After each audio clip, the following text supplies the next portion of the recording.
Right at the start, in front of the school, Momo Ayasi's first boyfriend stops her in the middle of the street, telling her that she won't go on a date today unless she lends him some money. And to top it off, he demands that she pay for the biggest snack. Disgruntled, Momo tries to kick him in the face, but he dodges and, to make matters worse, hits her in the stomach. He starts insulting her, saying that he has no interest in girls who don't lend money or let loose anymore. Furious, Momo responds with a string of unconventional insults, which leaves her friends a little confused. Noticing the reaction, she feels misunderstood and complains that they should be on her side. After all, he was her first boyfriend. Instead of consoling Momo, her friends criticize her, reminding her that they always warned her that this kind of guy wasn't for her. A friend asks what she saw in him, and Momo, a little embarrassed, replies that he looked like the actor Ken Takakura. Her friends mock her for this, reminding her that guys like Takakura haven't existed for ages. Momo, discouraged, agrees and throws herself on the table, lamenting that she'll never find her ideal man. She starts walking through the school corridors, lost in her thoughts, and ends up seeing a group of bullies throwing paper balls at a nerd, trying to annoy him. Momo enters the room and interrupts, picking up the magazine the boy was reading. As she flips through it and realizes it's about aliens, she calls him pathetic and walks out huffing with anger, still frustrated. Shortly afterwards, the nerd appears behind her, curious, and says that Momo must be interested in what he was reading. After all, that alone would explain why she spoke to him. Momo, surprised, corrects the boy, saying that she wasn't trying to make friends. He ignores her and begins to explain that the article is about US presidents, who, according to him, have already met secretly with reptilians in a secret project called Project Pegasus. Momo Ayasa is not impressed by Okarun's conspiracy theories, and makes it clear that she doesn't believe in aliens or UFOs. But Okarun, firm in his beliefs, insists and provokes her even more, saying that the United States itself has already recognized the existence of UFOs, and has even created a space force to fight them. He starts reciting a series of theories from his magazine to Momo, making her impatient. Irritated, Momo explodes, saying that she doesn't have the patience to listen to this nonsense, especially after being dumped by her first boyfriend. She goes on to tease him, saying that this is exactly why he has no friends. After realizing that she had made a mistake, Momo apologizes, saying that although she doesn't believe in aliens, she does believe in ghosts. Okarun then teases her, saying that ghosts don't exist. Momo replies that her grandmother is a medium and that she has witnessed strange and intense exorcisms, with possessed people going through frightening convulsions. Okarun hits back, saying that these convulsions can have a medical explanation and that this doesn't prove anything. While the two of them are arguing, almost coming to blows, Momo's friends pass by and make fun of them, thinking that Momo is investing in nerds now. One of her friends even comments that she doesn't hate her new attitude. In the heat of the argument, Momo and Okarun make a bet. She says that if he proves the existence of ghosts, he will have to be her servant. On the other hand, Okarun says that if he can prove the existence of aliens, Momo will have to serve him. Momo heads to the hospital, famous for UFO sightings, while the nerdola heads to the haunted place Momo suggested. Although Okarun is very apprehensive about what he will find, he decides to face his fear to prove to Momo that ghosts don't exist. While each of them explores the place indicated by the other, they begin to talk and get to know each other a little better. Momo says that ever since she was a little girl, she made a specific gesture whenever she left the house, a practice that her grandmother, who is a medium, taught her. This gesture continued even when she went to school, where she was bullied, including by a boy she liked. Over time, Momo realized that she didn't feel angry because she had been mocked, but because this boy had ridiculed her grandmother's beliefs. Momo then asked Okarun what led him to believe in aliens. He refuses, saying that he has no specific reason, but then he starts to notice footprints made of something that looks like blood coming towards him. When he shines his flashlight around, he sees nothing, but when he turns around, he comes face to face with a frightening old woman. She mumbles something disturbing to Okaran. She wants to steal his marbles, man, leaving him terrified and running, trying to convince himself that she was just an eccentric old woman. As he runs, Momo warns him that there are legends on the internet about a figure called Grandma Turbo, and that he mustn't try to overtake her or he'll be cursed. But it's too late. The old woman catches up with him and he's captured. Realizing that he has lost contact with Okaran, Momo decides to go and check what is going on. On the way, all the lights in the hospital start to go out, and 3 strange figures appear, capturing her. These strange beings introduce themselves as Serpients, inhabitants of a planet called Sherpo. They try to calm her down, saying that they are friendly, but Momo is suspicious, especially when she realizes that they have removed her clothes. She begs to leave, but the aliens begin to explain more about their species, which is made up only of men. To maintain their population, they resort to cloning, but now they intend to use Momo to procreate and plan to study her body to discover a new way for their species to survive. Momo firmly resists the idea of the Serpients, who then decide to use a psychokinesis technique to manipulate her mental state and make her more receptive to their plans. In the middle of the process, however, Momo's cell phone rings. One of the aliens answers it, and surprisingly, Okaran and Turbo Granny appear on the screen, coming out through the phone. They quickly start attacking the Serpients. Soon afterwards, Okaran reveals himself, explaining that he has been cursed by Grandma Turbo. Momo sees him and asks him to help her, freeing her from the chair. Meanwhile, one of the Serpients looks intently at Momo's cell phone, fascinated by what he considers to be advanced technology unknown to them. Okaran then goes on the attack once again, but is pinned against the wall by one of the aliens.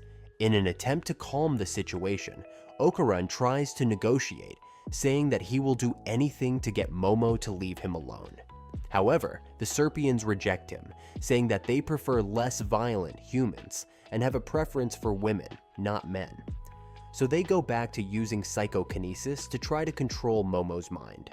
During this process, she remembers a conversation with her grandmother, who always taught her a specific gesture for protection, saying that it prevented accidents and illnesses.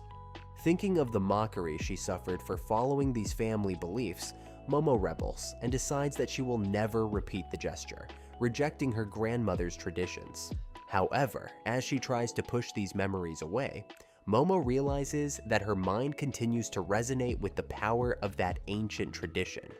Momo manages to free herself from the chair using only the power of her mind, reducing the Serpient's psychokinetic power. Feeling victorious, she regains confidence in her grandmother's traditions, correcting her previous words and stating that her grandmother had always been a true spiritist. She then expels the Serpients, sending them away. Suddenly, Okaran jumps on her, acting strangely, and Momo tries to bring him back to reality.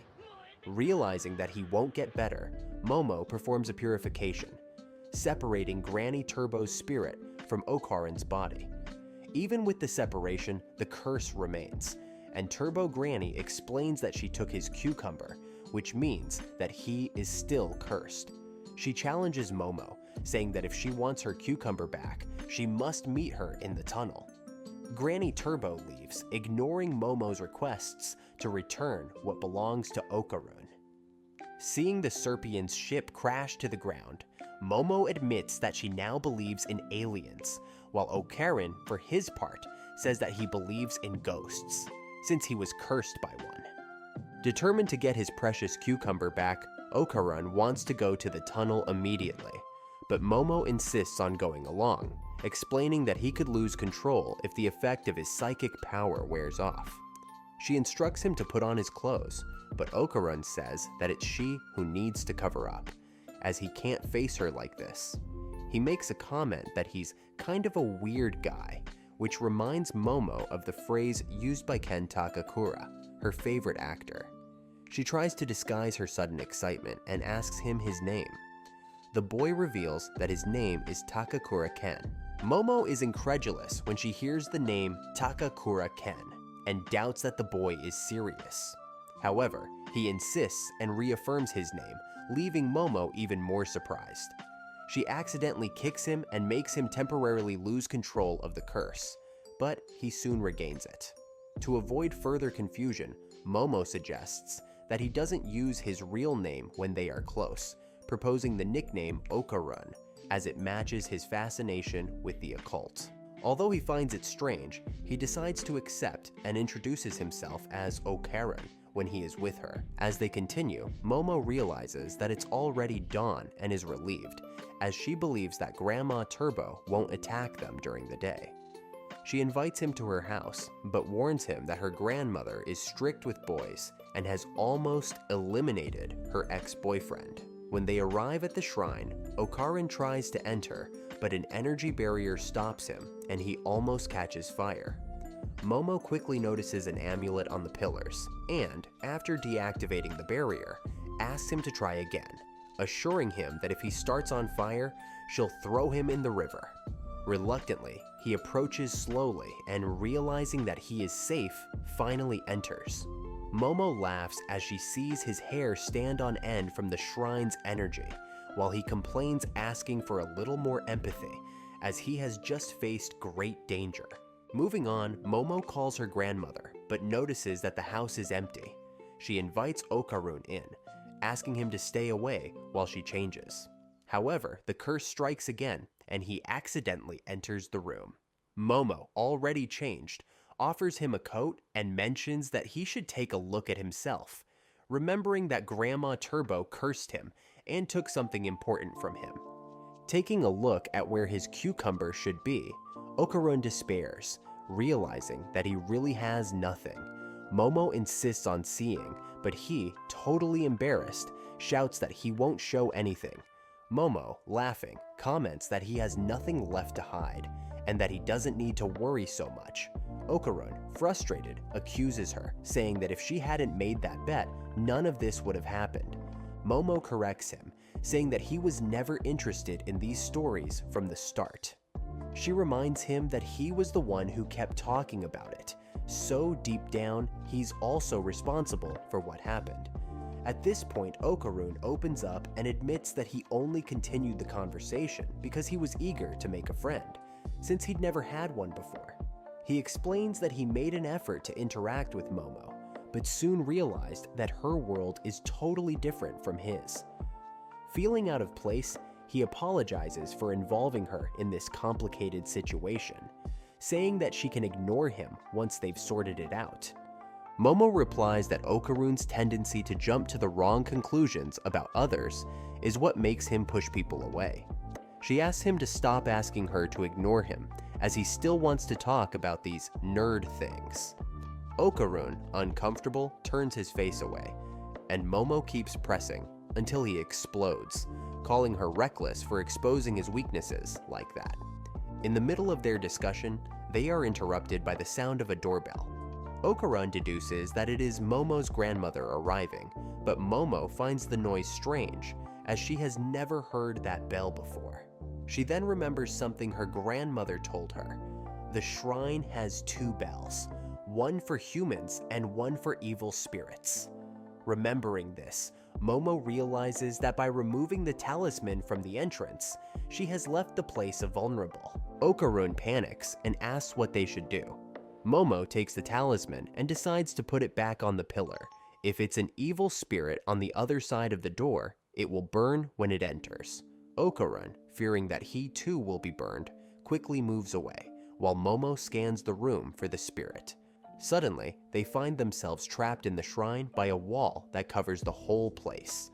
In a critical situation, Momo looks at the talisman and notices her nose starting to bleed. She notices a black mist in the air, which seems to be causing the strange effect on her and Okarun's bodies. Just then, a shadowy figure appears and accuses them of being people of bad faith, saying that they have broken a promise. However, it doesn't give any details about what they've done and starts chasing them, trying to hit them with its shadowy hands. Momo asks if that being is another spirit attached to Okarun, but he denies it, explaining that it is a type of alien known as the Flatwoods Monster, or 3-meter alien.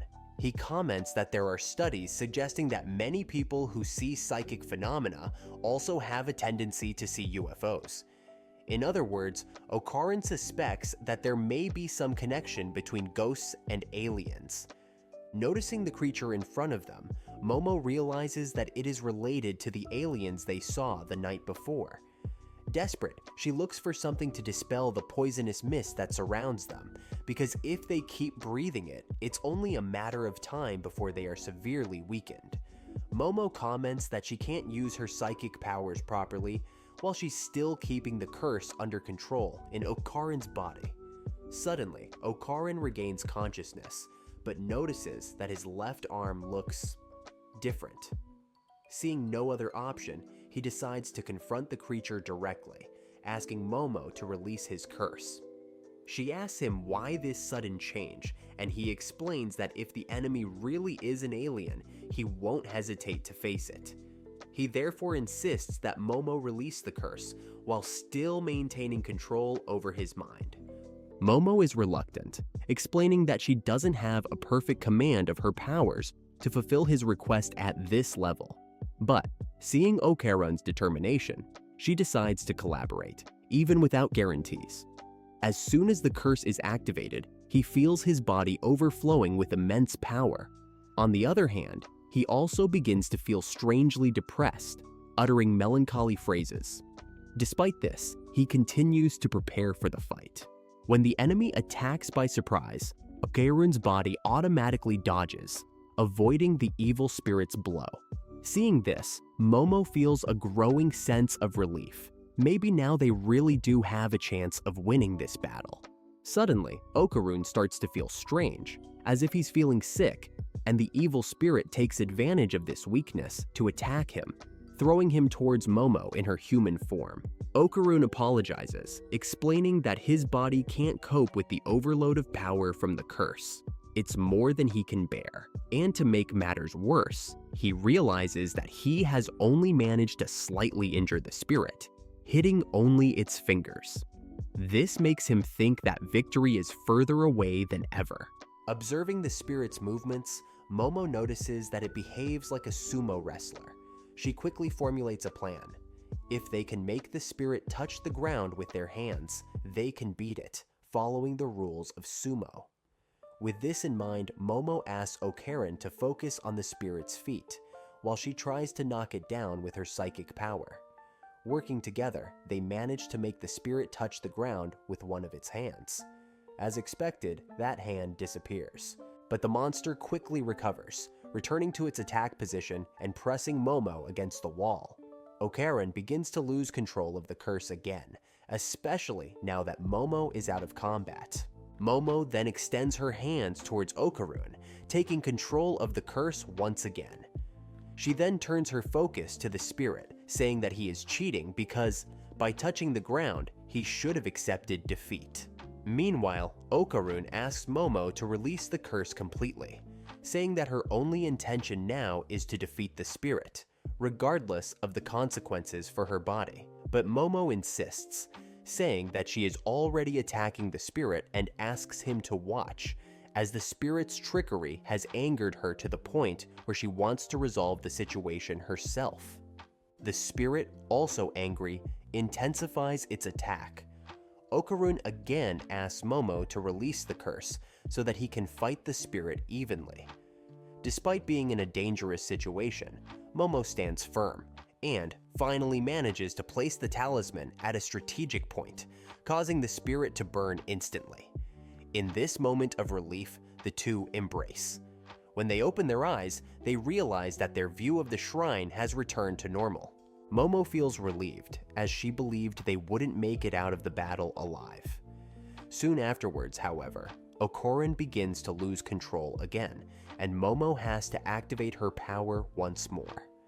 She notices that her hair is in a different style, and jokes that she preferred her previous cut, which was funnier.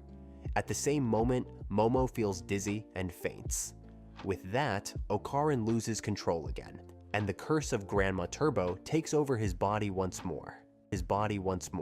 Meanwhile, Dodoria, a renowned psychic, is on a local talk show interrogating a young idol, asking questions that are not appropriate for her age.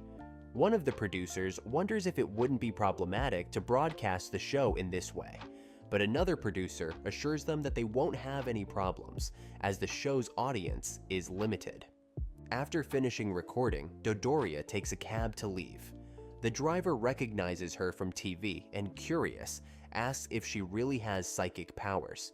Irritated by the question, Dodoria asks him to stop the car immediately, saying she's going to get off right there. The driver, realizing that he has made her uncomfortable, tries to apologize and explains that he just wanted to see her powers up close. Ignoring his explanation, Dodoria tells him to get out of there if he wants to stay alive. While walking, Dodoria comes across Granny Turbo attacking Momo in the middle of the street. Without hesitation, Dodoria advances against the spirit, driving a nail into her and revealing that Momo, the girl being attacked, is her granddaughter, who always seems to attract trouble. In the midst of the confrontation, Dodoria manages to lead Granny Turbo into a trap she has prepared, a circle of protection where any spirit that crosses the line will be instantly destroyed. Approaching Granny Turbo, Dodoria teases her, while the spirit angrily promises that it will devour her at some point, as it can't be kept trapped there forever. Dodoria, unperturbed, makes it clear that she doesn't just plan to keep her locked up, she intends to destroy her. With determination, Dodoria strikes Granny Turbo several times with a club, warning her not to try to go beyond the circle. Desperate, Granny Turbo warns that if she is destroyed, the human she is cursing will also suffer the consequences and could die. Even so, Dodoria, showing total disinterest, states that she has no compassion for those who deceive her granddaughter, and that includes even humans. Soon after this epic fight, Momo wakes up frightened in her room, thinking it was all just a bad dream. She rushes downstairs to see her grandmother, but is interrupted by Dodoria, who asks her to keep it down so she can concentrate on the TV. During the conversation, Dodoria discovers that Momo has been to a haunted place and questions what she was doing there. Momo explains that while talking to a friend, they decided to explore haunted places out of curiosity. Dodoria, however, seems more interested in the program she's watching and ignores Momo, which irritates her. She then asks where Ken Takakura is, whom Dodoria refers to as the boy. Dodoria replies that she has already taken care of the evil spirit, which worries Momo. But Dodoria, imitating her granddaughter, reminds her that she doesn't believe in ghosts and suggests that Momo shouldn't worry about such things, realizing that her grandmother still holds a grudge for what she said in the past. Momo gets down on her knees, apologizes, and asks what exactly her grandmother did to the spirit. Dodoria simply tells Momo to check the main hall of the shrine. Momo runs off, warning that she won't forgive her grandmother if something has happened to Ken. On the way, she begins to blame herself for everything that has happened, thinking that none of this would have happened if she hadn't called Ken into the cursed tunnel. When she gets there, she finds Ken safe and eating happily. Ken, on seeing her, begins to cry with relief, thinking that she could have died. In response, Momo slams the door and starts complaining, frustrated by all the needless alarm. Soon after, Dodoria appears and explains that Ken will be protected as long as he is confined to the house, as his curse won't manifest itself there. This makes Momo even angrier with her grandmother, because Dodoria had said that she had killed the spirit, which Momo interpreted differently. Dodoria then observes Momo's despair and raises the suspicion that the boy is more than a friend, perhaps a crush, given her concern at the thought of Ken being dead. However, Momo corrects her grandmother and explains that until Kente Kakura, Okaran, gets his amulet back, he will remain under Grandma Turbo's curse. Momo takes part of the responsibility for what has happened and decides that it is her duty to help him. Even after hearing the whole story, Dodoria continues to insinuate that her granddaughter has a crush on Okaran, but Momo brushes this aside and reveals that since her experience with the aliens and a UFO, she now possesses psychic powers. Dodoria reacts skeptically, disbelieving the story of the aliens, and Momo understands her grandmother's reaction, since she herself only believed it after seeing it with her own eyes. Trying to prove her point, Momo demonstrates her psychic powers, using them to keep Okaran under control and prevent him from losing his mind due to the curse. Dodoria watches and says that they've messed with a really dangerous creature. She then explains more about the origin of Grandma Turbo, revealing that this entity is a modern yokai who has terrorized several regions. Dodoria tells us that she learned of Grandma Turbo's presence in the tunnel where Okaran entered, and when she got there, she felt such an intense energy that she couldn't even enter. She then explains the concept of bound spirits, ghosts that remain in specific places because of some powerful attachment. These spirits are practically invincible when they are in their own territories, and any sensible medium avoids confronting them in these places. She then warns Momo that in the case of that tunnel, Grandma Turbo has merged with the bound spirit of the place, making it even more dangerous. Dodoria suggests that Momo not get involved with this entity, pointing out that she has no direct obligation to solve Okaran's problem and should therefore put it aside for her own safety. Momo is in doubt about what to do, but when she thinks about what her idol would do, she decides that she has to help her friend Okaran.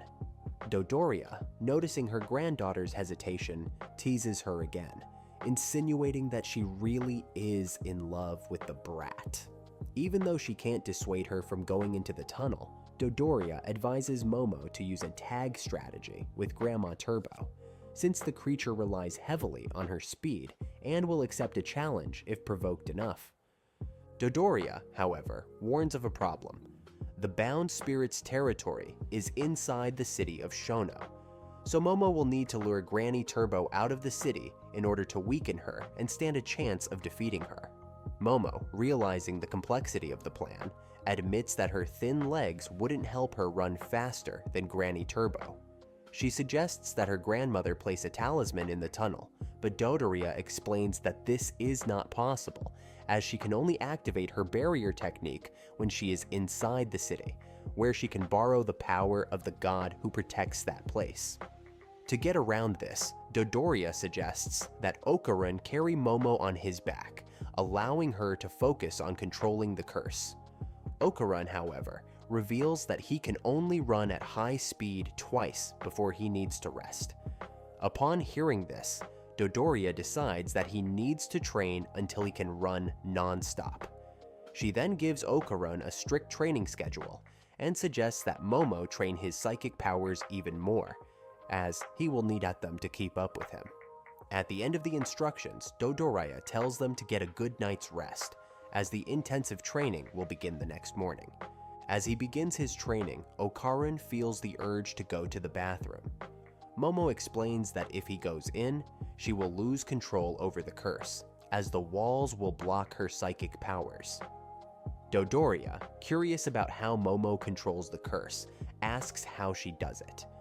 Momo explains that she can see an aura around Okaran. When she squeezes this aura with her hands, it disappears, allowing him to stay under control.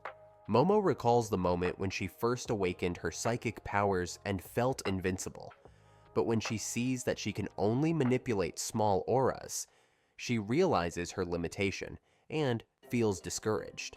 Dodoria then advises Momo to close her eyes, explaining that she relies heavily on sight to control the curse and must try to use all her senses. Meanwhile, Okaran, increasingly uncomfortable, tries to run to the bathroom. Momo tries to stop him, claiming that he doesn't have permission to use it, but without revealing that he actually wanted to go first. Okarun takes advantage of the confusion and shoots ahead, beating Dodoria and Momo in a close race. However, he has to use the toilet under Momo's watchful eye to prevent his curse from awakening at this critical moment. Meanwhile, Dodoria remembers Momo's confidence when she awakened her powers and reflects on the evolution and challenges her granddaughter faces in controlling this ability. Dodoria watches Momo with interest, believing that her granddaughter's psychic ability is intrinsic, although it seems to be sealed for some reason. She comments that Momo will need to strengthen this power over the course of her training. Reassuringly, Dodoria says that there is time for this, as Okaran will still take some time to develop sufficient physical strength. In the middle of the conversation, Momo looks away, and Okaran's curse escapes, with Granny Turbo taking control. She threatens Dodoria, offering a cruel choice: attack her with a heart attack or a stroke. Turbo then orders Momo to go to the tunnel later that night, under penalty of using Okaran to spread a curse like an epidemic. When night falls, Dodoria gives Momo and Okaran a protective vest against evil spirits. Watching them go, she advises her granddaughter to be careful. Instead of using the bicycles, they take the subway. On the way, Momo starts to take off her vest, and Okaran asks her, confused as to why she has removed the protection. She replies confidently that in fact, the mynoghra only needs to be stylish in order to become stronger in its final version. At the entrance to the tunnel, Momo and Okaran argue about who should go ahead, throwing the responsibility on each other until Okaran suggests that they enter side by side, so that no one is unfairly treated. As they walk, Momo forgets Dodoria's instructions about meeting Granny Turbo. Okaran reminds her that they need to lure Granny Turbo out of Shono City and separate the evil spirit from her, which should weaken her and make the battle easier. Momo, remembering how they defeated the alien before, feels more confident, saying that the same should work with Turbo Granny since they were both powerful. Seeing this sudden courage, Okaran comments that just a few minutes ago, she was almost freaking out with fear. Momo, however, is dismissive, saying that Granny Turbo is just a ridiculous old woman and that they should be able to beat her without any problems. The next moment, they are surprised by the intimidating presence of Grandma Turbo, who makes Momo's courage evaporate instantly. Desperate, Okaran asks Momo to release the curse on his body. As soon as she does, depression hits, and he begins to feel negative, declaring that he is useless and unable to do anything to protect them. Momo, already used to Okaran's pessimism during his transformations, just ignores him, hoping that he will overcome the obstacle. However, when he begins to advance towards the enemy, the curse suddenly disappears, leaving them both confused and vulnerable. And then Granny Turbo reveals to Okaran that she has removed his curse, returning his lost amulet, and depriving him of any power. With no other option, Momo tries to remember the words of Seiko, who had mentioned that Granny Turbo is easily provoked when it comes to racing. The idea is simple. Just challenge her to a competition and let her take the bait. As she is almost swallowed up by the entity, Momo takes a chance and teases Granny Turbo, saying that she is only going for ignorance because she knows she would lose to her in a race. Momo challenges the entity, suggesting that Granny Turbo doesn't have the courage to accept. The bluff is clear to everyone except Granny Turbo, who convinces herself that she can catch them easily. She accepts the challenge and asks about the rules. Momo, without much structure, says that it's basically a game of catch. If Granny Turbo can reach them, she wins. The only rule is that the entity must count to 10 minutes before starting to chase them. But being who she is, Granny Turbo decides that 10 minutes translates into 10 seconds for her. As soon as the countdown is over, she captures Momo and advances on Okaran. At that moment, he, reflecting on how Momo always ends up saving the day, takes the initiative and, in a desperate act, bites Granny Turbo, promising not to let her go until she curses him back. The entity, annoyed, ends up giving in, returning the curse to the boy. Now, with his powers restored, Momo seizes the opportunity and gets Granny Turbo trapped in Okarun's body, allowing them to have some control over the entity. But while Granny Turbo tries to free herself from Momo's control, she summons the spirit of the place to attack them both, threatening them directly. They both manage to run out of the tunnel, but the crab-shaped spirit chases them. Okarun doesn't understand what's going on, and Momo explains that, according to legend, the dead take the form of freshwater crabs to cross the Sanzo River. Meanwhile, Granny Turbo continues to give orders to the spirit, telling it to finish them off. Momo decides to try to use the power of Grandma Turbo's curse on Okarun again to face the crab, but on hearing this, the old woman refuses to cooperate and tells them not to use her power without her permission.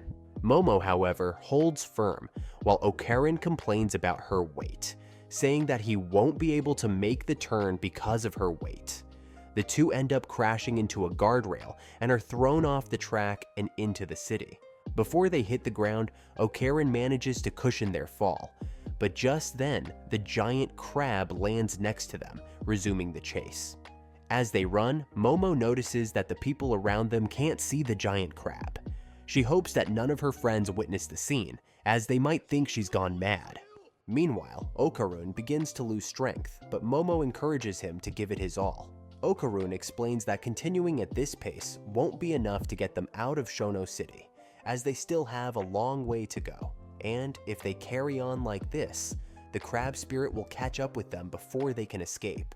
Momo, determined not to be devoured, guides Okarun to the right, entering a place with narrow corridors. The crab, however, is still on their tail, destroying everything around it. When they reach an area with water, Okarun tells them that they are at a disadvantage because water is the crab's element. However, Momo remembers that it's a hot spring and throws the crab into the hot water, cooking its flesh and tensing the enemy's muscles, slowing it down. Okarun, still slightly frightened, is relieved to see that the crab has finally stopped moving. As for Momo, she comments that the monster looks more appetizing now that it's reddened. Seeing her appetite for the creature that almost killed them, Okarun calls her crazy and suggests that they leave the place and the crab behind as soon as possible. Momo begins to guide them to a street that they can use to get out of the city of Shono. However, in the middle of the road, a crowd comes running towards them, leaving them at a loss to understand what is going on. Just then, Grandma Turbo reappears and says that she won't let them escape so easily. She explains that she spoke to a spirit who was asleep in a nearby cemetery and asked him to summon an army of the dead to chase them.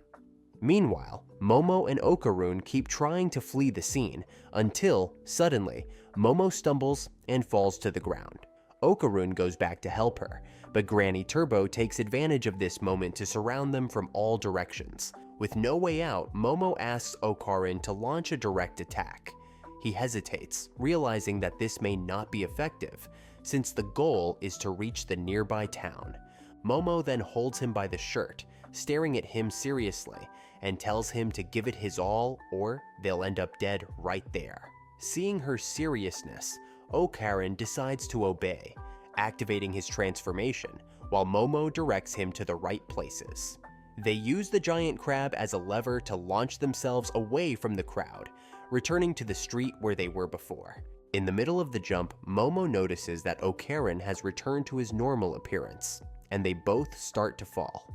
Momo manages to cushion the fall, but Okarun feels his body all bruised and admits that he can't continue the fight like this.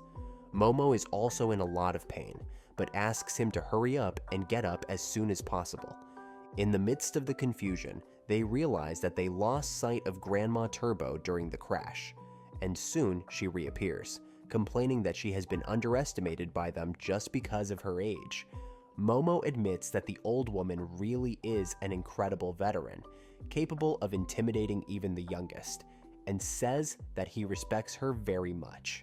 Momo uses some English words in her speech, which makes Granny Turbo angry, as she believes Momo is trying to trick her with words she doesn't understand. Granny Turbo tells Momo to stop speaking English, and suggests that they start running immediately if they don't want to be devoured. Realizing that they are close to leaving the town of Shono, Grandma Turbo decides to show one last act of compassion by giving them a little time to run. Before resuming the chase, Momo challenges Turbo Granny, saying that she only needs a second to escape. In that second, Momo grabs a train from the Takasak line with her spiritual power, throwing herself aboard a train that reaches 120 kilometers, a speed that surpasses Granny Turbo's maximum speed of just 100 kilometers. However, Granny Turbo patiently waits for the train to slow down on a bend and jumps aboard. With this, she boasts of her intelligence, pointing out that trains don't maintain 121 kilometers all the time, while she is able to run at top speed all the time. While the old woman brags, Momo replies that she just took a ride on her defeat. Meanwhile, Seiko is waiting for Momo and Okarun on the border between the cities, where she welcomes them to the city of Shigo, a territory where Turbo Granny has no power at all, and where Seiko can use all her power. Taking advantage of the fact that she is in favorable territory, Seiko uses all her power against Turbo Granny, completely wiping her out. After defeating the crab, Okarun wakes up, frightened, asking about the giant crab and Turbo Granny who were chasing them. Exhausted, Momo falls to the ground, saying that they've managed to finish them both off. Seiko then takes them back to the tunnel where Turbo Granny used to roam, a place with a heavy aura, known for being where several girls were raped, dismembered, and killed. As a tragic consequence, these young women became evil spirits against their will. Seiko reveals that Granny Turbo had been monitored for a long time, as she always appeared wherever there were spirits of girls who had died unjustly. Although it seemed that Granny Turbo was trying to console these spirits, she was using the dead to attack the living, something that is completely forbidden. This forced the mediums to capture Grandma Turbo and send her to the other world by force. Seiko also makes it clear that the same logic applies to the living. They must also show respect for the dead. When they return home, they serve crab for dinner. However, Okarun loses his appetite because of everything that has happened, and Seiko jokingly calls him a spoiled child and asks him if he really has something between his legs. Okarun, a little indignant, says yes, to which Seiko, standing up, teases him, asking him to prove it, and showing that she wants to see what he has. She starts chasing him around the house, adding to the provocation. At the end of the night, Okarun says goodbye to Momo. She also says goodbye, but realizing that it sounds a bit distant, she calls him again, saying, "See you tomorrow," leaving the hope in the air that they will meet at school the next day. The next day, Okarun is nervous about talking to Momo again and rehearses ways of greeting her, trying to prevent her from realizing that he is too shy for a simple morning greeting. When he arrives at the school gate, he finds her leaning against the wall, seemingly waiting for someone. He thinks for a moment that she might be waiting for him, but then comes to his senses and assumes that it must be someone else. So he decides to just walk past her, as if he hadn't seen her. However, Momo calls out to him and suggests that they walk to the living room together. On the way, she mentions again the day they met those aliens, curious about how they lived and what they ate. When they get to the classroom, Momo says goodbye, and Okarun starts the day being bullied by his classmates. He decides to forgive each one of them, as he now has an amazing friend, Momo. Meanwhile, Momo sits in her corner, more introspective than usual. Her friends begin to comment on her, speculating that something may have happened, perhaps even a problem with her ex-boyfriend, which would have led Momo to break her own cell phone. While her friends talk about her, Momo murmurs quietly, wishing she could talk to Okarun about aliens. On the other side, Okarun also feels like talking to Momo about ghosts and supernatural events. As time goes by, they both have these thoughts in their heads. At break time, the two pass each other without seeing each other. Momo goes to a group of students in Okarun's class and asks for him, but the boys are confused, not knowing who she is talking about, as she calls him Okarun. Momo tries to describe him as the guy with glasses who likes occult things, but they still don't understand and suggest that he must be in the cafeteria. Meanwhile, Okarun tries to ask for Momo in her living room, but his voice comes out so low and timid that no one can hear him properly. So Okarun decides to go out into the corridors and look for Momo in the cafeteria. Meanwhile, Momo goes to the school store, imagining that he would be in a quieter place, away from the noise of the cafeteria. Okarun arrives at the cafeteria, but realizing that Momo isn't there, decides to go to the school store. In the meantime, Momo comes out of the store and passes the cafeteria, resulting in another mismatch between them. After several attempts to find her, Okarun begins to suspect that Momo is deliberately avoiding him. He thinks that perhaps she has realized that he can be boring company, especially since he didn't manage to greet her properly that morning. Meanwhile, Momo, who is literally on a nearby bench, notices that Okarun seemed depressed earlier.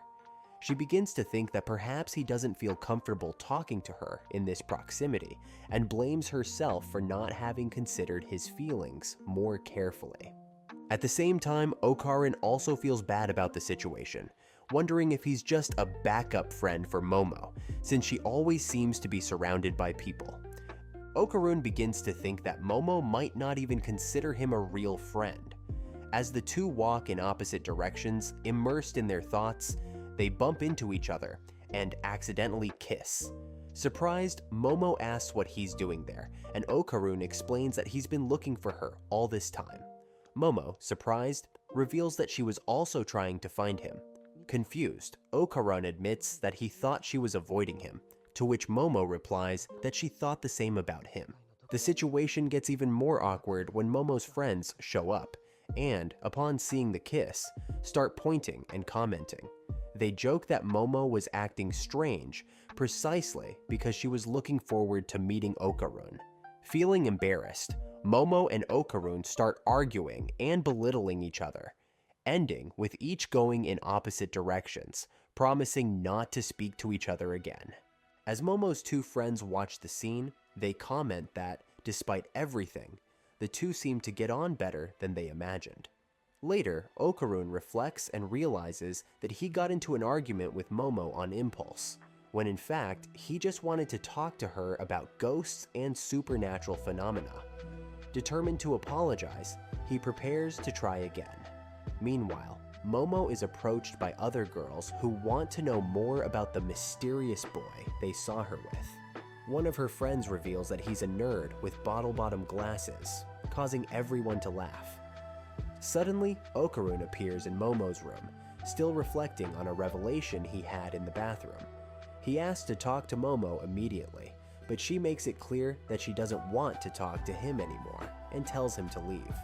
Okarun insists, explaining that it's important, but Momo's resistance causes the other girls in the room to start making fun of the situation, commenting that they're having a lover's DR. Momo, embarrassed, reaffirms that Okarun is not her boyfriend. Okarun, confused, asks why Momo is avoiding talking to him now. She replies, remembering that he also said he wouldn't talk to her anymore. He explains that he only said it impulsively, because she was the one who said it first, but in reality, he still wants to talk. Momo, however, remains firm and continues to avoid talking to him. Frustrated, Okarun wonders if it's that embarrassing to be his friend, and, disappointed, walks away, believing that Momo is ashamed to have him as a friend.